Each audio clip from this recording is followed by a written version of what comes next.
The sun beat down on Dallas, November 22nd, 1963. It was a day that began like any other, with the city bustling under the clear blue skies. People went about their daily routines, unaware that history was about to be irrevocably altered. The streets were alive with the hum of everyday life. Children played, shopkeepers greeted customers, and the air was filled with the sounds of a city in motion. A day like any other, until it wasn't. The air crackled with anticipation as crowds gathered to catch a glimpse of the president. Excitement was palpable, a shared sense of hope and pride in the young leader who had captured the nation's heart. President John F. Kennedy, young and full of promise, rode through the cheering crowds. His charisma and vision for a better future resonated with many. He waved, smiled, and connected with the people, embodying the spirit of a new era. Then, the moment that shattered America's innocence. A sudden sharp crack echoed through the streets. The joyous atmosphere turned to confusion and horror. Gunshots ripped through the air, echoing off the concrete canyons. Chaos erupted as people screamed and ducked for cover, their minds struggling to comprehend the unfolding nightmare. Panic seized the crowd as people scrambled for cover. The sense of safety and normalcy was shattered in an instant, replaced by fear and uncertainty.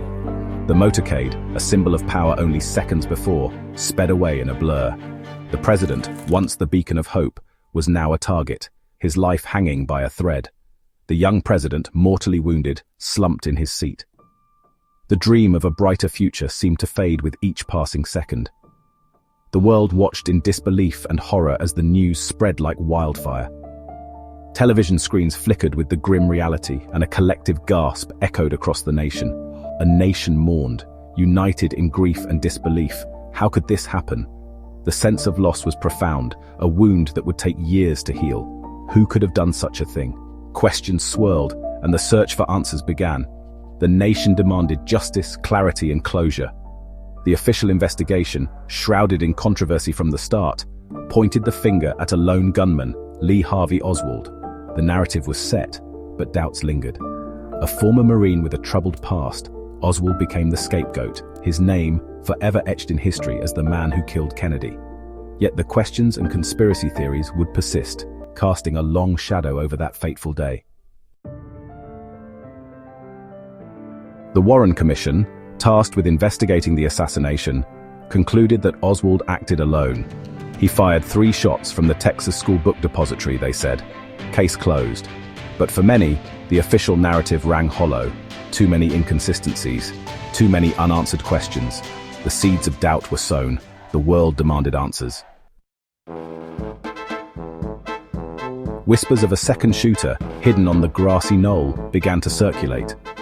The grassy knoll, a seemingly innocuous rise in Dealey Plaza, became the focal point of countless conspiracy theories. People began to question the official narrative, wondering if there was more to the story than what was initially reported. The idea of a second shooter, lurking in the shadows, added a layer of mystery and intrigue to an already tragic event. Witnesses claimed to have seen smoke, heard shots from a different direction. Their testimonies painted a picture of confusion and chaos, with sounds and sights that didn't align with the official account. Some described seeing a flash of light or a puff of smoke near the picket fence, while others insisted they heard gunfire coming from the knoll. These conflicting reports only deepened the mystery.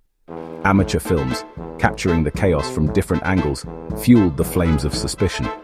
These raw, unfiltered glimpses into that fateful day provided a stark contrast to the polished official footage.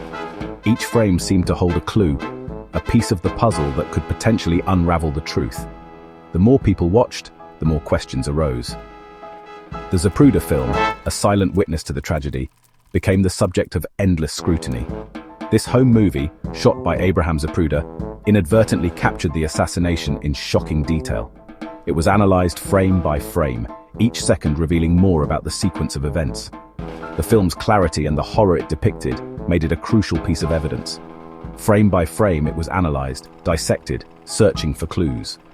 Experts and amateurs alike pored over the footage, looking for any inconsistencies or anomalies.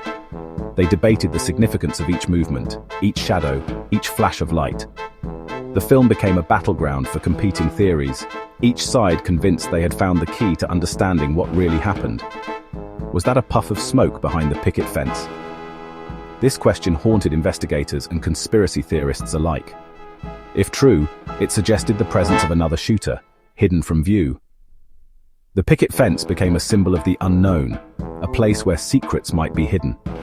People speculated endlessly about what might have been concealed there.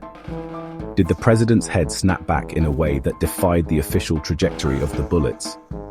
This moment, captured in the Zapruder film, became one of the most hotly debated pieces of evidence. Some argued it was proof of a second shooter, while others believed it could be explained by the force of the bullets. The debate raged on, with no definitive answer in sight. The questions lingered, casting a long shadow of doubt over the lone gunman theory.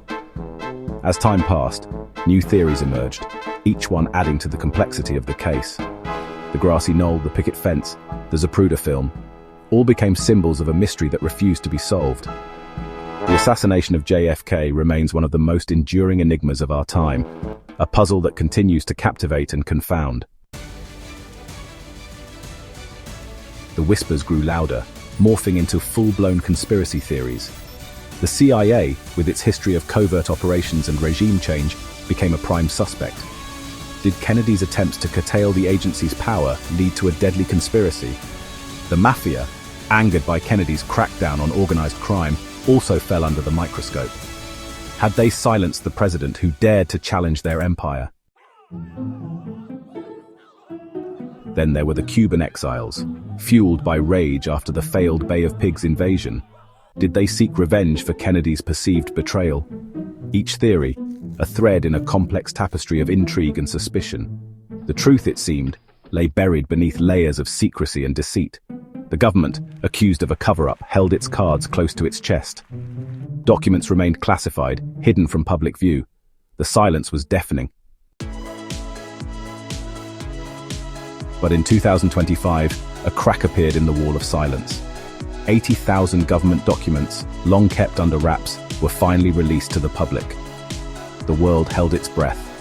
Would these documents finally unlock the secrets of that fateful day in Dallas? Historians, journalists, and armchair detectives alike pored over the files, searching for answers. Some documents were heavily redacted, the truth still hidden behind black bars. Others hinted at a darker truth, a conspiracy that reached the highest levels of power. The puzzle remained incomplete, but the newly released documents provided tantalizing clues. Did Lee Harvey Oswald truly act alone, a lone wolf driven by madness? Or was there more to the story than meets the eye?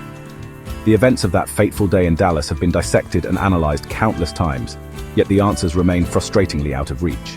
Was he a pawn in a much larger game, a patsy sacrificed to protect a sinister secret? Theories abound, each more intricate and convoluted than the last.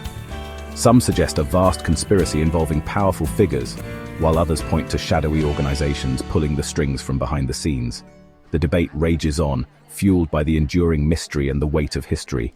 Scholars, researchers, and amateur sleuths alike pore over every detail, every scrap of evidence, hoping to uncover the elusive truth. The assassination of John F. Kennedy remains one of the most controversial and hotly debated events in modern history. The truth, it seems, remains elusive, hidden in the shadows of time.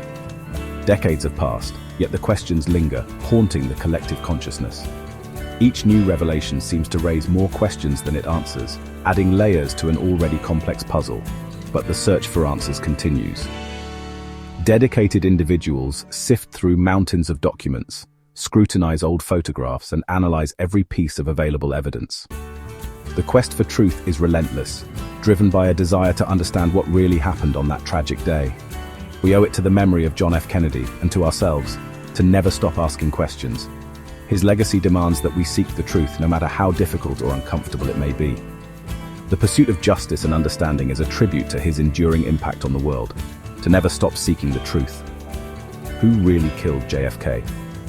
The question echoes through the corridors of history, a challenge to each new generation to uncover the facts and bring clarity to the mystery. The answer, perhaps, is still out there, waiting to be found. Hidden in plain sight, or buried deep within the annals of history, the truth beckons to those willing to seek it out. The journey is long, but the destination is worth every step.